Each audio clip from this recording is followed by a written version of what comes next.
here. We out here on this. Y'all, we out here on some nut shit. Y'all already know what it is. Y'all already know what it is. Y'all already know what it is. Wait, time out. I don't have a good song on. I don't even have a song on. Wow, look at me. I'm actually doing a New Music Monday on a Monday. How crazy is that? It's not actually...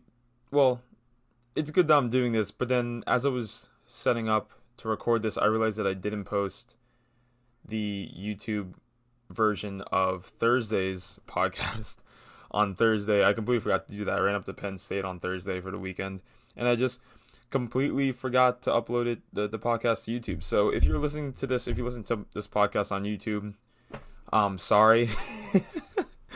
But if you're on YouTube, you get 2 uploads today. I don't know if that's a good thing or a bad thing, but so as I was giving myself a pat on the back for actually doing a New Music Monday on a Monday, you know, I still fucked up somewhere, but we ride regardless. All right, so welcome back to the Bittersweet Taste podcast. Again, welcome back to another New Music Monday. I'm not going to hold you guys today for too long because I feel like I say this every week, and I feel like every week I say that I feel like I say this every week, but there was really very little music that I want to talk about today, especially in terms of singles. There's really only one single I want to talk about, and I'm sure you guys already know what single it is. But it was really just one single, one deluxe album, and then 2 albums that I want to talk to you guys about. So let's get it and let's go. I'm actually going to be starting off with this Bryson Tiller deluxe album. The name of the album is called TRAPSOUL, TRAPSOUL. And the reason I'm starting off with it is because the original album, TRAPSOUL, is actually 5 years old. I think this Friday it turns 5 years old exactly. And I'm not sure if it's really that relevant to like you guys listening, but at least at this point, but you know, most people don't release like a deluxe 5 years after the album, the original album. But, you know, I want to talk about it anyway, so that's what I'm using the start of this for. And again, I'm not going to waste y'all's time by talking at length about the whole album today, the whole TRAPSOUL album, but I will just talk about the songs that Bryson Tiller added. As regular listeners may know, I am a really, really, really big fan of TRAPSOUL. I was a big fan of it when it first released. I'm still an equally big fan of it, if not a bigger fan of the album. It aged pretty well, at least for my taste, which is more than I could say about a lot of albums from 2015. But you know, in I think I mentioned it in an episode. In a way, it really propelled me. The album really propelled me into more of like a pop R&B, rap R&B genre, or to really like those genres or that single subgenre. And really, it's a massive reason why I like the music that I like today. It's a really formative album for me in terms of my music taste, where it is now. I know it's kind of a weird thing to say, considering I would have only have been, I guess, 17 at the time when I was listening to it. Meanwhile, like a lot of people have very formative albums that they heard, you know, years prior, when they were a lot younger. But this one just left a big impact on me. So, you know, I was ecstatic when he said he was gonna deluxe. Or release a deluxe version of the album, even though it's 5 years late.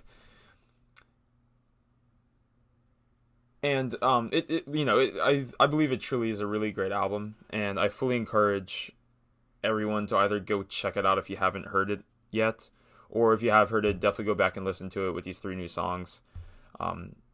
If you don't, I mean, just listen to new songs. Just listen to this album. I'll gas this album up respectfully as much as I can, but. It's called TRAPSOUL for a reason. Just a little bit about the album itself. I know I said I won't talk about the whole album in depth, but just if you're not familiar with the album and you want to know what it is, and you want to know if it's worth your time checking out, even though it definitely is, it's called TRAPSOUL for reasons because he kind of takes a lot of elements. Bryson Tiller takes a lot of elements of trap music, which was really emerging as like I might be getting my timeline a little bit mixed up, but I mean, trap was at, you know, its peak or rising to the peak very quickly in 2015, and then also taking a lot of influence from I wouldn't classify it as soul music, but you know, just R&B music in general. In a lot of ways, it's kind of reminiscent, or it has a similar footprint to like the Drake model, where it's like he can rap, or the Drake, or probably more of like the Black model, where it's just kind of like it's a very equal parts singing and rapping. But a little bit differently from Drake. It's even when he's rapping, it's more melodic. It's like a lot more melodic. But that's just to say, if you like Drake music, or if you are accepting of Drake music, or that kind of style of like rap / R&B, the mixture of it, that's essentially what this album is, and it does it insanely well in my opinion. But anyway, back to this Deluxe that came out on Friday. The Deluxe only has 3 new songs, quote unquote new songs. And the reason I say quote unquote new songs is because technically I believe all 3, if not all 3, at least 2 of them were songs that have been out for years, just in one place or another, on SoundCloud, on just like random downloads. But they were not officially released, at least on like DSPs. Like they weren't on Spotify. I remember listening to one of the songs on Apple Music. I can't remember if it was just found on Apple Music as like a single, or like a Lucy somewhere, or if like I downloaded it from a website and put it on. I can't remember, but they weren't on Spotify before this. They weren't on the official album on Spotify until Friday. All 3 of the songs are great, and they went straight into my liked songs list. But I'm gonna just talk very briefly about each one of them. The first one I wanted to talk about is Just Another Interlude, and this one, it was my least favorite of 3. Again, they are all great. This is a great song as well. It's just my least favorite great song out of 3. This song takes Bryson's, I guess I'd call it like a trademark rap singing, like I said, trademark rap singing, and puts it on top of an altered sample of Missy Elliott's Friendly Skies. If you guys are familiar with Drake's, oh god, what is that album called? Oh, or the mixtape, is it Thank Me Later? Oh no, it's the one, or no, So Far Gone. I can keep my music license for today. So Far Gone. The Bria's Interlude is the song on there that it samples the exact same song by Missy Elliott. And it's funny, as I listened to the song for the first time in a while, Just Another Interlude, I was like, wait a second, I know where that sample is from. And then as I was typing up the script, I typed in like an idiot. I'm like, oh yeah, it samples Bria's Interlude. I'm like, no, I know it doesn't sample Bria's Interlude. I know Bria's Interlude sampled something, so I looked it up, and it's Missy Elliott's Friendly Skies. It's a great sample. Both Drake and Bryson Tiller use it pretty much the same way, but it's great both ways. This song is kind of my least favorite out of the 3, mostly because the song, to me, I have to listen back to the entire album, like all the way through again. I really need to do that. But from what I remember, this song isn't that different and doesn't really like hit any areas that I would want a song to, compared to like some other songs on the album. Like it sounds really similar to a few songs on the album, like For However Long and Sorry Not Sorry. Both of which, in my opinion, are just better songs anyway. So it's like, I didn't really like, it's still great, because those songs are great, and this song sounds pretty much the same, so it's also great. It's just kind of like, I didn't need this specific song to come back. Like, I could have just forgotten about the song, and it's fine. I'd still have these other 2 songs. And I would have been content.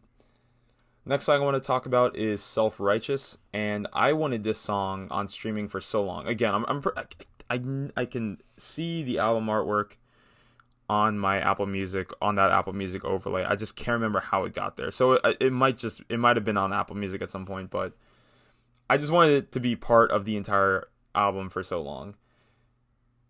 Like, I absolutely adore this song. Bryson's singing on this is immaculate. His like pseudo rapping, I'm gonna call his rapping a million different things today, but for on this song I call it like pseudo rapping, just because it's rapping over, but it's more melodic, just whatever. It also sounds really great. The instrumental in the song also reminds me heavily of like a better Drake song. Like, you know how Drake has songs that are just like objectively better than the rest of them? They're not like corny, they're not like radio songs. It reminds me of like those better Drake songs, honestly. But Bryson's take on that kind of sound style is fantastic. I'm a little disappointed that they kind of toned down some of like the layered vocals in it. Like it doesn't sound exactly the same as how I remember it. And honestly, if I went back to wherever, if I could even find the song on Apple Music or wherever I think I could find it now, I know it wouldn't sound the same. And it sounds like, I don't want to say gutted because that's not accurate or really fair. It just sounds different. Like it almost sounds slightly thinner. Like it has less depth to the song itself. Like in just like the layers of the vocals, the layers of the instrumental, it's like slightly thinner. Which, I mean, I prefer layers on my vocals a lot. I prefer to hear layers on vocals. I just prefer to hear layered audio. I think it sounds cool in a lot of settings, especially this kind of style of music. And it's kind of like, I was kind of disappointed on hearing it now, that I'm like, it sounds kind of, it sounds different in a way I didn't love. It's still a great song. And it has the vast majority of the parts of it that I loved. But, you know, it is slightly worse than how I remember it, or at least the version that I remember hearing. And also, for some reason, I don't know if it was a mistake or not, but when the version that's like included in the deluxe album that's on Spotify, it's a clean version. I don't know why. It's so weird because, you know, it's a clean, and it's like one of those clean version songs. It's like the radio edit where they just kind of like completely omit the word they completely like remove the expletive instead of like giving it like a different word. And it just sounds so weird, especially on an album that has a bunch of other explicit songs. It just kind of sounds weird. And, you know, I'm assuming that they're going to update it at some point. Like maybe it's just a mistake. I'm hoping it was a mistake, because that alone is just weird as hell to listen to. Like as a 22-year-old guy, I can't listen to my favorite song and have it swear in it. It's just weird. And then we get this Rambo remix. Rambo is a song that was already on the album, but this is a remix of that song, which features none other than The Weeknd. But not just any Weeknd. I mean, like, Beauty Behind the Madness The Weeknd. At least in terms of like the vocal style that The Weeknd is singing in here. And this was the song I'm kind of iffy on the timeline of, because I mean, I have to assume that it was made I have to assume it was made in 2015, 2016. Both TRAPSOUL and Beauty Behind the Madness, which was The Weeknd's debut album, by the way, they were both released in 2015. So it actually kind of makes sense for them to link up and make this song together way back then, like years ago. And it definitely sounds like it. Like when The Weeknd definitely sounds different back then. Like, I mean, songs like Often, songs like The Hills, like, you know, the songs that you guys all for the most part have heard The Weeknd's, like, that you got familiar with The Weeknd are, as long as at least The Weeknd listeners that aren't part of like the trilogy era. I'm not a trilogy Weeknd child. I'm probably like a in between trilogy and Beauty Behind the Madness Weeknd listener. So at least to me, it very much threw me back to 2015, 2016. I'm like, oh yeah, this is weird hearing The Weeknd sound like this. It's cool, and it's why I like The Weeknd, it's why I started listening to The Weeknd in the first place, was that kind of style that he used to sing in. And it's, you know, I really like hearing it here on this essentially updated song. I also really liked how I love when remixes aren't just, especially remixes with, like, you know, additional artists on it. I love remixes when they just they change like essentially the whole song, except maybe not the chorus. Like if you don't change the chorus, that's fine. But like the first half of this song is The Weeknd's verse, right? I mean, it does the chorus, which structurally is different than the original Rambo song, I'm pretty sure. But like it's chorus and then half the song, literally the whole first half of the song is just The Weeknd just going off doing just, you know, 2016, 2015 Weeknd stuff, and then chorus, and then switches back to Bryson Tiller. But it's a completely different, it's a whole new verse. Never heard or a verse that was not on the original Rambo song, which I love. I love it when artists do that. Artists need to do that more. It shows that you actually kind of appreciate, you know, doing a real remix. I love that shit. and it sounded great here. It was just icing on the cake to this new release, or this new old release. Bryson Tiller just announced announced, I think today, technically, he like formally announced that his brand new album comes out this Friday, October 2nd, which I am very excited for.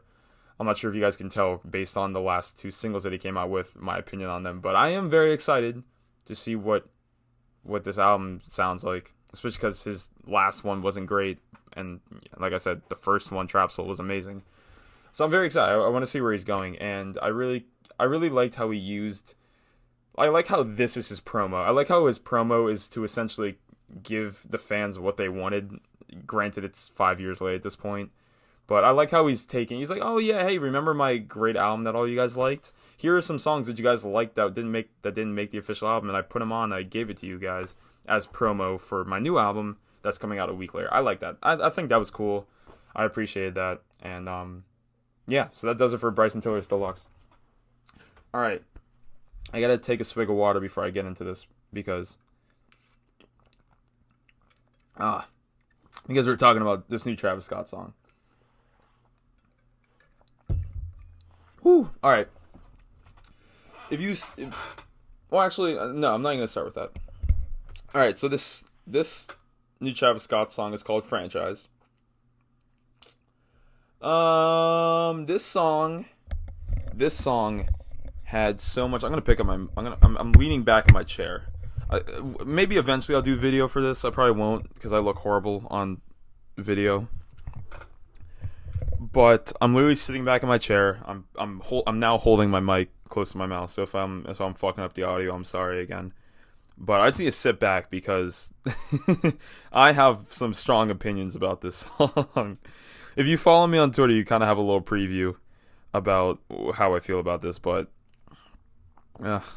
this song had so much goddamn promotion. Like, so much promotion. Oh my god, it's insane. This, like, honestly, with all the promotion that was going on around the release of this, and it wasn't even like he was like the promotion was going on for like a month or like weeks. I feel it really feels like he promoted this song for a week. It was just like a week straight of just like the densest promotion ever for like I'm assuming it's like a lead single to a new album that he might have coming out. I'm assuming, because I don't know why you would blow so much promo budget on just on a Lucy. But honestly, as I was looking at all this promo being released, I just couldn't help thinking that like this we might get like another Sicko Mode level banger out of this song. And when I say Sicko Mode, I don't necessarily mean that I just mean that, like, you know, Sicko Mode is still is realistically a monumental song. With the amount of promotion that was going around this new song Franchise, I assumed it was going to be that level of, like, not necessarily quality, but just kind of, like, popularity, I guess, if that makes sense. I mean, there were promo videos, which actually was really good. I actually liked the promo video there. You know, the single art, the artwork for the song is insanely highly designed. It's like super designed. There was like an unveiling on Twitter or whatever. The music video that they shot it, like they shot a music video, like a full music video, and it's shot in IMAX. I was watching a reaction video to it, to someone reacting. One little thing about me is I love watching people react to music on YouTube. I love watching those videos. I'll probably talk about that more at a separate point. But the one guy that I was watching react to this song, he kind of mentioned that he shot that the aspect ratio of the music video is a little bit weird and it looks like it's shot in IMAX. And I looked it up because I was interested because I was like, oh, it does kind of like it made sense to me. I'm like, oh, it does kind of look like it was shot in IMAX. I'm like, there's no fucking way. So I looked it up and the whole music video was shot in IMAX, in the IMAX format. And even further than that, if you guys, I think, I don't remember how many weeks ago it was that I brought up the song that Travis Scott did for Tenet. Actually, I might have skipped that week. Regardless, there was a song that Travis Scott made in partnership with Christopher Nolan's new movie Tenet. And apparently, if you were to go into if you somehow are near a theater that's open during a pandemic, apparently if you go to see the Tenet in IMAX, this song will play like during like the previews or whatever. It's like this big IMAX partnership. I think that's insane. I think it's cool. I just think it's a waste of a fucking. I think they wasted the IMAX plug on this song, if you're asking me. But whatever. Listen, the rumor is, and by rumor I mean like a very loose rumor, is that Travis Scott got $100 million for the McDonald's deal, which is insane. I could see it, because he needed to have gotten the bag from that deal, because that McDonald's had to have made so much just free money off of that. I guess it wasn't free; it would cost him $100 million. But like, oh my god. Yeah, it really. If he got that $100 million, it really seems like he blew all that $100 million on the promo for the song, instead of just the song itself. In some ways, that this promo run reminds me a lot of like when Heist in the Room released, and like he had all this promo for it. It was super hyped up. He made a massive deal about it. I mean, I think Heist in the Room, it was like teased in like Kylie Jenner's makeup video promo or something. There was just a lot of hype around it, and then when the song finally released, it was just like kind of underwhelming. It was actually really underwhelming. If I'm trying to harken back to when I was listening to that in my apartment with my roommates, I'm pretty sure we all just kind of came to the same consensus that it was a really super underwhelming song, based almost purely around the fact that it was promoted like hell. And again, it's a similar effect for this song. Just super underwhelming. I mean, the hook is basic as hell. Oh my god, it's like infuriatingly basic. And I listen, I know that Travis Scott is not usually or always the most intricate songwriter of all time. Not even close. But like, this hook is so just like minimal effort. At least from just kind of like what it actually contains, it's just like super minimal effort. Young Thug's verse kind of loses like all of its energy and gravity by the end of it, and MIA's verse is just it's weird. It's weird. It's weird. It's weird enough where it's like you could see this song playing somewhere, and then this MIA's verse comes on, and you're like, I feel like this is where.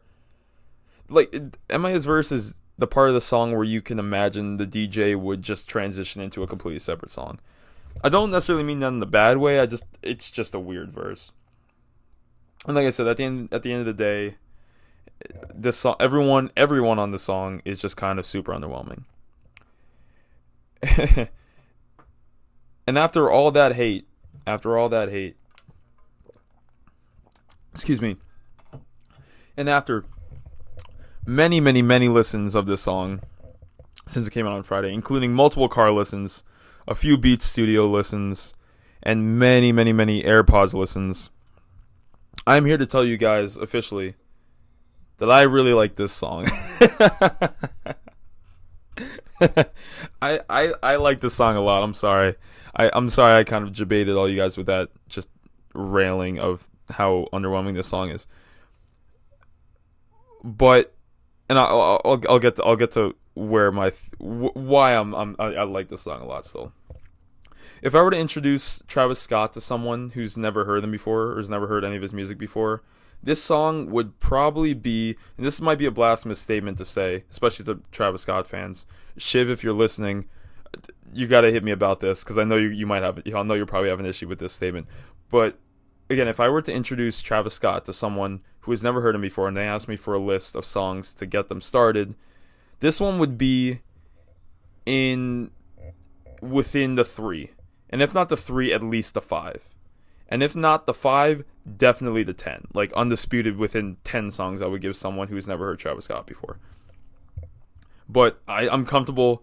I'm very comfortable with putting it in within the first 5 songs I would give someone who's never heard Travis Scott before. And not because, I want to be clear, and that's not because I think it's even close to being one of his best songs, because it's not. I'm still kind of in my head debating on calling this song even one of his better, quote unquote, better songs. The reason that I would give this to someone who's never heard a Travis Scott song before, is because, for all intents and purposes, this is a Travis Scott song. I know some of you guys are thinking, yeah, funny, like, obviously Travis Scott. No, honestly, this is a Travis Scott. This is the Travis Scott formula at work. The hard-hitting, slightly ominous instrumental is Travis Scott. The weird structure is Travis Scott. When I say weird song structure, I mean he literally just throws in the chorus wherever. He puts MIAs. You first hear MIA just give like a line and a half about 2 minutes before her actual verse comes in. It's there's like no transition between him and Young Thug. He cuts off MIA's own verse to put in his own verse, and then goes back to MIA. It's just a weird song structure. It's not traditional in the slightest bit. The ad-libs placement is Travis Scott. The ad-lib sound is Travis Scott. The personality of the song is Travis Scott. The features that he picked are very Travis Scott. Young Thug himself is a very frequent, Travis Scott collaborator. The way that Travis's music works and the way that Young Thug uses his voice, they're like a match made in heaven a lot of the times. And MIA, if you guys, from what I understand about Travis Scott, is that he loves to make music with people that he just like looks up to. I mean, great, you can say that about really any artist, but a lot of artists will kind of end up cherry picking the artists that other people will know and that people in their demo will know automatically. And I don't think a lot of people, another good example of someone who I don't think Travis Scott fans really knew that much about, me included. From my standpoint, I'm really speaking from my perception, but oh god, now I'm forgetting her name, and she had one of my favorite songs. It's Casey Hill. Excuse me, Casey Hill. He had Casey Hill feature on 90210, which is realistically probably his best song. I think the general consensus is that 90210 is his Travis Scott's best song, but Casey Hill, from what I understand, it was probably not on anybody's radar, on any Travis Scott fans' radar. I don't think MIA was either, at least not in my age group. MIA, I think, is probably hitting the earlier parts of my listener base, like my listener demo. I haven't listened to a lot of MIA other than just kind of like the singles, that like the super popular singles, but I think it's cool. Like, that's what I mean by this is a very Travis Scott feature. It's because on a song that has this much hype around it and this much money going into it, it probably would have been more beneficial, or it would have created a lot more buzz if he had two huge artists on it, right? That would make sense. That would make traditional sense, but Travis Scott doesn't really work that way exactly. So I give him props for that. Again, even though I didn't especially love her verse. Everything. That was a little digression, but everything on this song is Travis Scott. There is a reason why Travis Scott is so popular and has continued to trend upwards in terms of popularity since he's really been making music, like since he's been, even in like the quote unquote underground of mainstream music. He's been trending upwards in popularity, like skyrocketed, honestly. It's ridiculous. And there's a reason for it. And that's he very much has his very own sound that nobody is even coming close to replicating. The only person I would entertain a debate for, in like they might be getting close to him, would be Don Toliver. And the only reason I would ever entertain that is because Don Toliver was handpicked by Travis Scott to be in his label, because he knows that Don Toliver can kind of be make a similar sound that people would like, so that Travis Scott doesn't have to entertain fans once every year. He can take a break every once in a while and just kind of let Don Toliver put out, you know, a great value version of Travis Scott music on the low. But like like I said, there's a reason that Travis Scott is so popular, and it's because he very much has his own sound, and it's a sound that people like. So even though this might be realistically a mid-ass Travis Scott song, if you're looking at the span of his discography, even though it's mid, it's still a lot better than the mid of another artist that just kind of makes generic trap music or generic rap music or generic pop music or generic rock music, or you get the point. Yeah, realistically, again, I like this song a lot, and I'll die on that hill. Realistically, I believe that if he randomly dropped this song with like minimal promo, and when I say minimal promo, I mean just kind of like, if on Tuesday he tweeted out the album artwork and said, "Hey man, new single franchise featuring Young Thug and MIA on Friday," like that, to me that's minimal promo, right?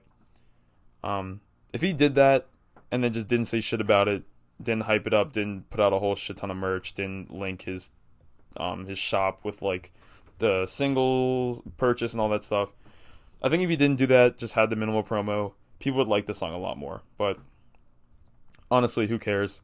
If you're in the car with me, I'm putting this shit on regardless. Alright, and that does it for the single of this week, which puts us into the albums category. And for the albums, I only had 2 that I want to talk about. There were only 2 that really caught my eye. I am not going to be talking about the Tory Lanez album because I didn't listen to it. So my opinion on it is don't support him. The whole album is essentially him. He's using the incident, I'll call it an incident, the alleged incident with Megan Thee Stallion, which I've talked about on this podcast before multiple times. He essentially is using that incident as promo to sell this album, which is just the sickest shit in the world. And when I say sick, I don't mean good sick. Obviously, it's just like the most vile shit in the world. If what he did is true, granted, which I'm rolling on saying that it's true. I don't see it not being true with the information that the public has at this point. But yeah, I thought it was really cool. I saw a report that it's funny, if none of you guys even noticed that he released an album, and that's by design, because Apple Music, Spotify, Tidal, definitely Tidal, none of them are promoting, like they're not putting the album on like the front page, they're not putting it on new music playlists, nothing. They're not promoting it at all, which I think is really cool. And really, I mean, you know, it's the right thing to do, it's the right business thing to do. It's just a good move on their part. But I'm not listening to that album. Whatever. Which leaves us with 2 albums. The first one being Nectar by Joji. Joji spelled Joji, and then Nectar spelled like the word nectar. I feel like some of you guys are about to hate me for how I'm going to talk about this Joji album because, like I mentioned, I went up to Penn State this weekend to visit my friends because I miss them. And I went up on Thursday night, so at midnight we listened to the Joji album in full on speakers. But as with really anything me and my friends do, it was not organized in a way that was very productive. So it just kind of played in the background, not the best way to listen to like a new album. So I was like, you know what, I'm not going to let this be my first impression. I'll just kind of like zone out while it's playing.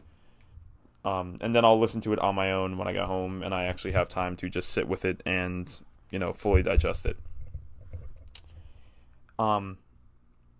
But my friends, I say that to say that my friends really like Joji. They liked his last album, Ballads 1. They like the music he makes. In general, they really like him. So I feel like they might be kind of mad at me for I'm going to talk about this album. I don't hate it. I don't even really like dislike it. Well, I don't love it. I don't love it. I don't hate it. But yeah, let's start off with this album being 18 songs long. Listen, I can respect an artist just wanting for people to experience their art and not really caring about the Nick Hope criteria for what makes a great album, which is like, you know, 14 songs, 40 minutes. But the way that I listen to albums, the way that I listen to music, it just kind of sets up an album for failure, like off rip. Especially an album with this kind of structure and style to it. Because, like, an album this long or set up in this way, I feel like I have to love this, like, I have to love the music in order for me to listen to 18 versions of it in one collection. And I didn't love it. I didn't love the music, so I couldn't, like, enjoy listening to 18 versions of the similar, like, song in one collection. I couldn't. I'm sorry. I didn't really like any of the singles leading up to this album. It's funny. I can't say I follow Joji, like, religiously like a lot of my friends do. But I do like every once in a blue moon he'll release a song that I like.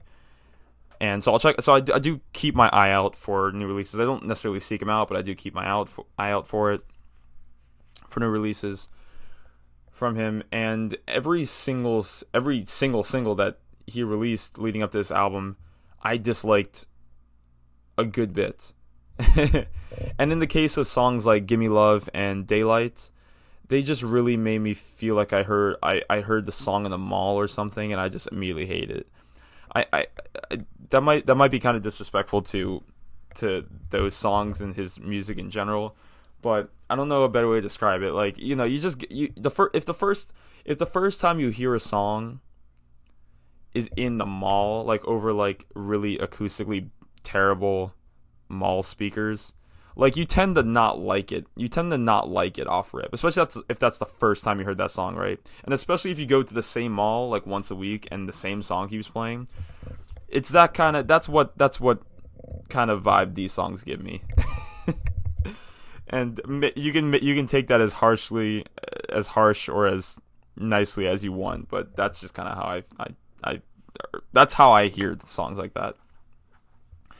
Some of the songs like You Do and TikTok, I found to be genuinely boring. Sorry, despite Joji's trademark somber singing, which that somber singing I do tend to like on other artists, especially female artists, and artists like The Weeknd, who I talked about already on this podcast. But a lot of those artists, they just have something about their voice or something about the music that they perform with that gets me hooked. And Joji, to me, in totality, just doesn't have that. I don't want to call it the X Factor, because that's a really cheesy way to put it, but he really just doesn't have that it factor, that X factor for me to like love his music in totality. He does in a lot of ways. I have the same opinion on Joji's 2018 album Ballads 1 as with this album Nectar, which is that the highs are great, but the lows are just like super, super, super low. And in my opinion, there are a lot more lows than highs with both of those albums. But, I don't want to just give you guys all hate. Let's talk about the highs, because there were a handful of them. The intro, Ew, for example, and by Ew I mean EW, like ew. If I were a more ambitious podcaster at this point, I would edit that out. But since I'm lazy, I'll just keep it in. Plus, I feel like it'd be funnier if I did that. But again, the intro song called Ew, for example, has some great emotional vocals from Joji, an insanely beautiful string and piano-based instrumental, and a very climactic build. You guys know that I like a climactic build. Pause. Sorry.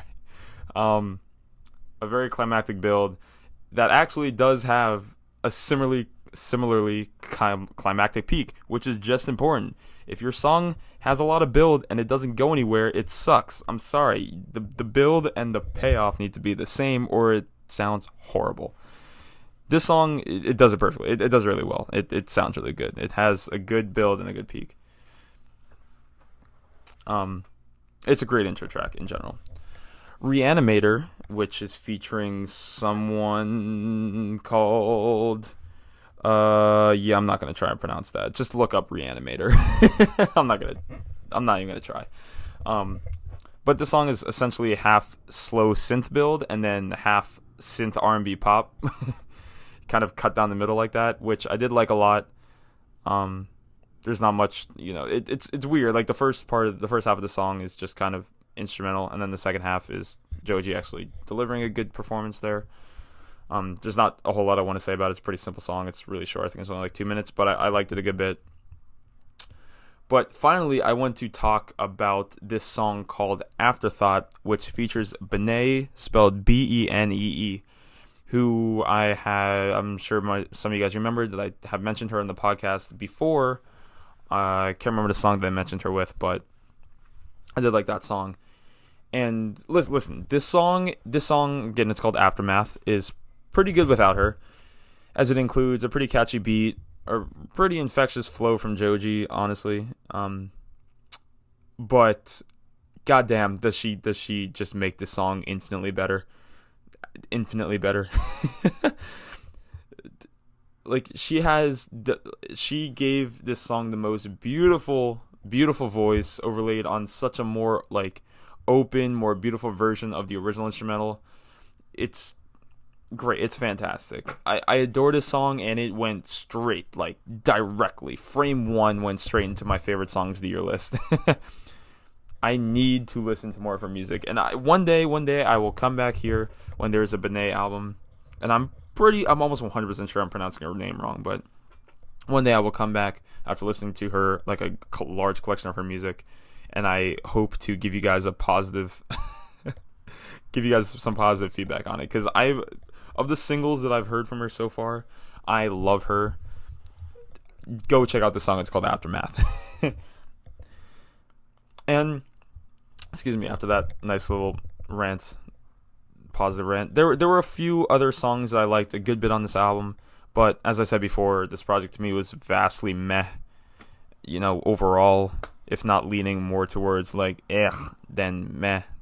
But if you're into more like dark, emotional sounding music, and if you're like a big vocal person, even though I don't think Joji's the best vocalist in the world, I think he's an entertaining vocalist. I think he has some talent, but I don't think he's like the best in the world. But still, if you like that kind of music, if you like that kind of style of music, definitely go check this out. However, I will say don't be surprised if you don't love it. Maybe if I remember, I'll talk to Brad about this on Thursday's podcast, because again, he's one of my friends that really likes Joji, so I would love to get his opinion on this. And then the last album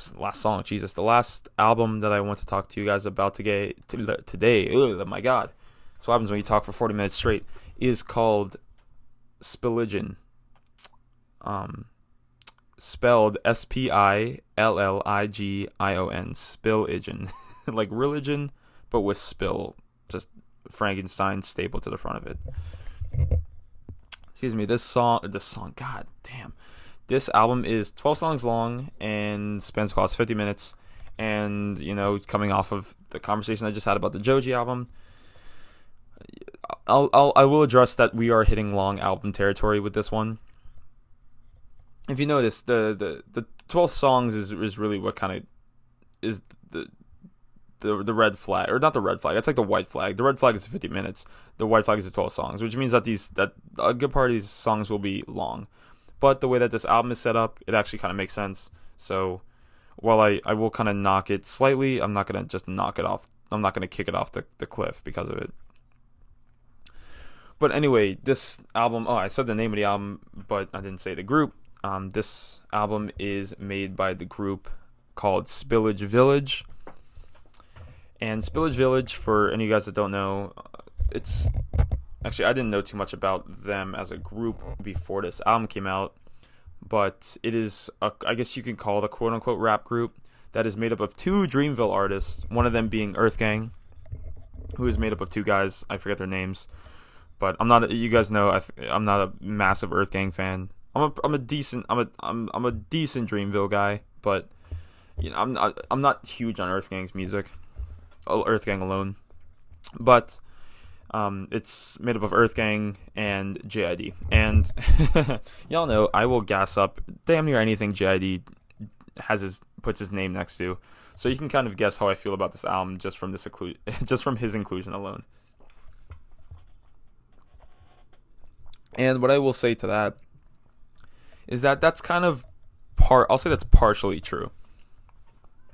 From what I understand about these two artists, this album has a lot more of like an Earth Gang sound to it than like a JID sound. JID, the way that he raps and the way that his voice is, he tends to have more like, I don't want to say glitchy, but more like jittery production. More, he'll throw some jazzy stuff in there, but it's not like this. I don't know. It's not. It's a good. I'm not a, like I said, I'm not a big Earth Gang fan, but I do know what kind of music they make, and this definitely sounds more like leaning towards that style, their style of music.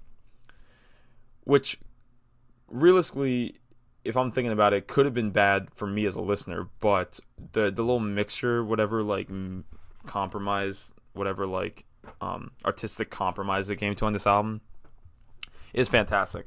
This album is really, really, really about the kind of like the groove in each song.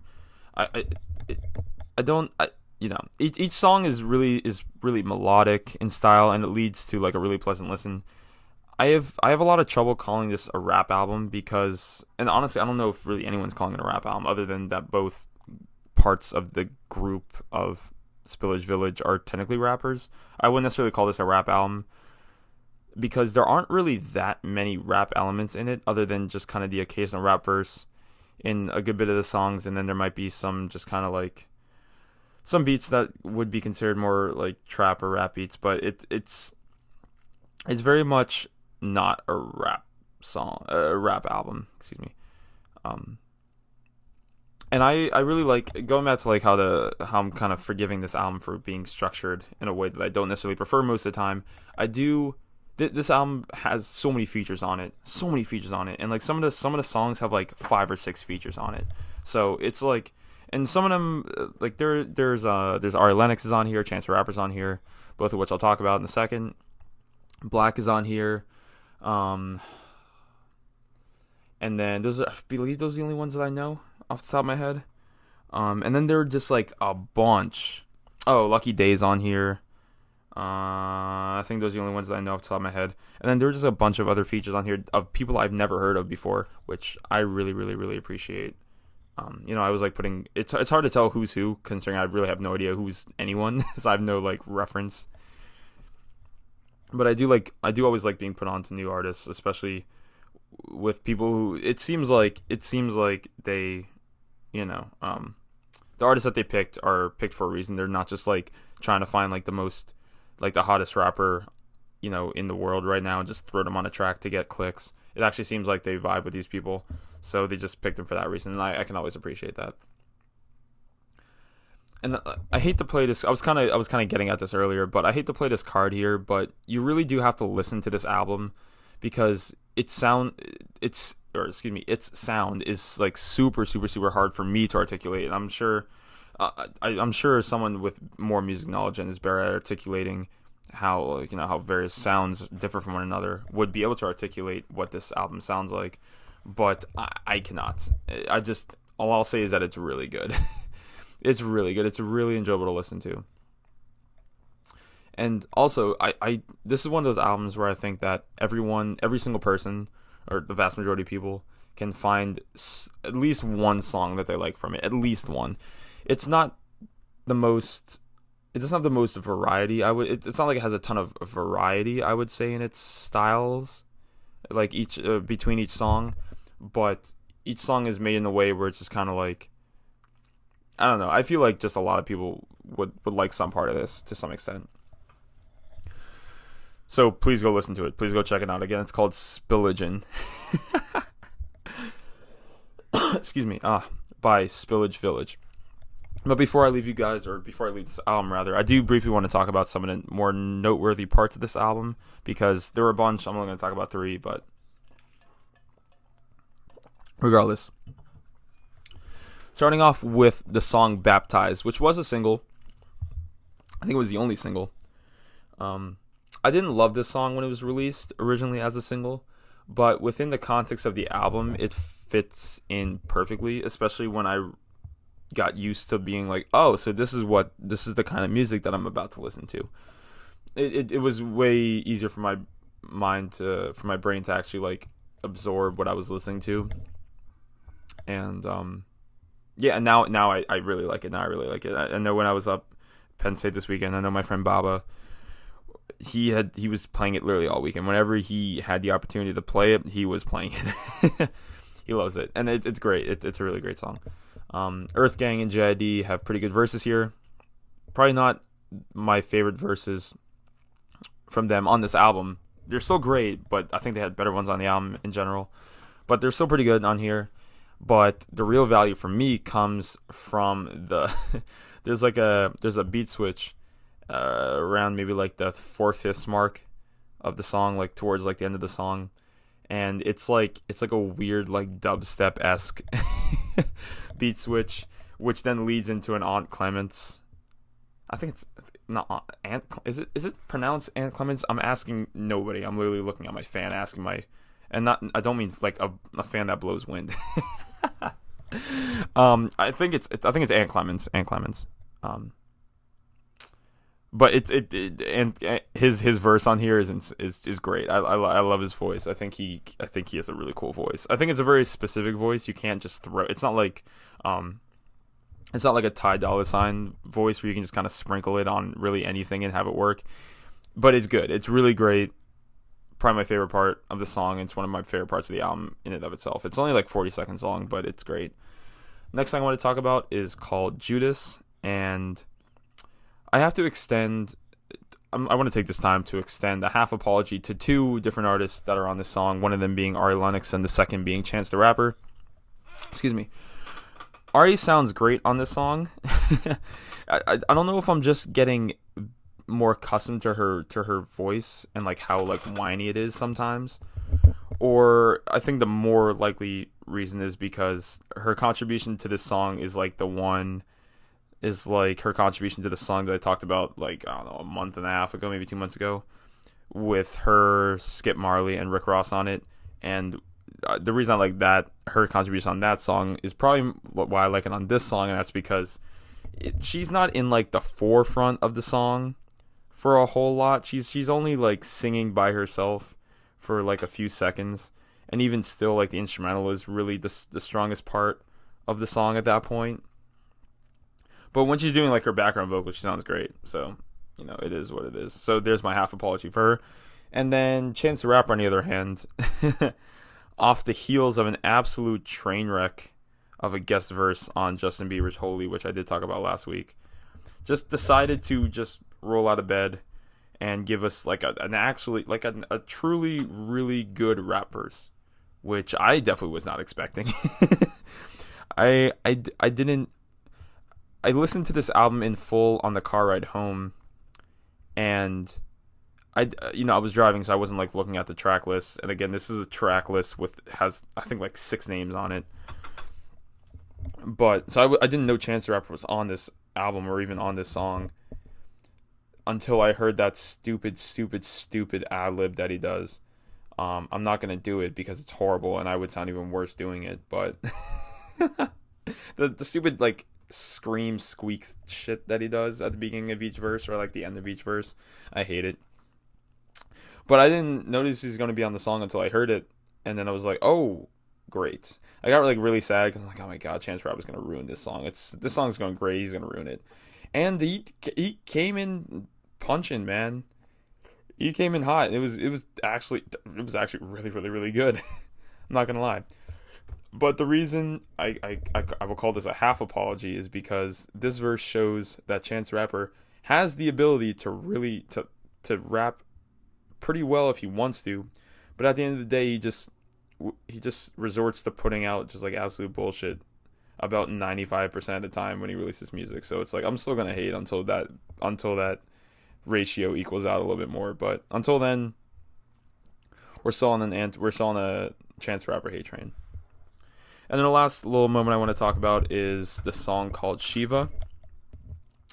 And I don't have a whole lot to say about the song, because what I do have to say about this song is that it is in serious competition. And when I say serious, I mean like legitimately serious competition for being my favorite song of the year, honestly. It's that good. I like it that much. Like singular song of the year. It's fantastic. I could talk about like a lot of really, really small, amazing details about the song. I won't, because I'll bore you guys to death. And again, I think you guys should just go listen to it. Please, if you're going to listen to anything, listen to this song, and it's called Shiva. But instead, what I will say is that the instrumental sets the perfect vibe for the song. The chorus is insanely catchy. The outro is insanely catchy. It's like a cool like ensemble outro, if that makes sense. Like you're all like in a room and you're all having fun. It's great. And JID, who I actually didn't speak nearly enough about in terms of this album, has the perfect voice to absolutely annihilate his verse, but at the end of the day still didn't even really have the best part of the song to me, which is saying a lot, because it's, you guys know I love JID, and he, like I said, he annihilated his verse, but somehow he wasn't my favorite part of the song. I'm not gonna say what it was. I want you guys to just experience that for yourself, but I'll just leave it at that. Definitely go listen to the song. Again, it's called Shiva, off the new Spilligion album by Spillage Village. This whole album is just certified just great music. Please go listen to it. You'll find something, I promise. But that concludes another episode of New Music Monday. Again, another New Music Monday without a Kanye album release, but that's okay. We'll just try again next week. Please go listen to all the music that I talked about today. Really, all of it. I do mean that honestly. Even that Joji album, which I kind of tore to shreds a little bit. But yeah, go listen to it all. You'll find something that you like, I promise. And definitely, I don't care how. Comment, text me, call me. Doesn't matter. Tell other people. Let me know what you think about it. Tell other people about these songs, this music. If you like it, please. That's all I ask. That's all I'm here to do, is share music. It makes me happy when I share music to people and then they also share it themselves. I love that. But yeah, thank you all for listening. I've been Nick Hope. This has been the Bittersweet Taste Podcast. And Brad and I will talk to you again on Thursday.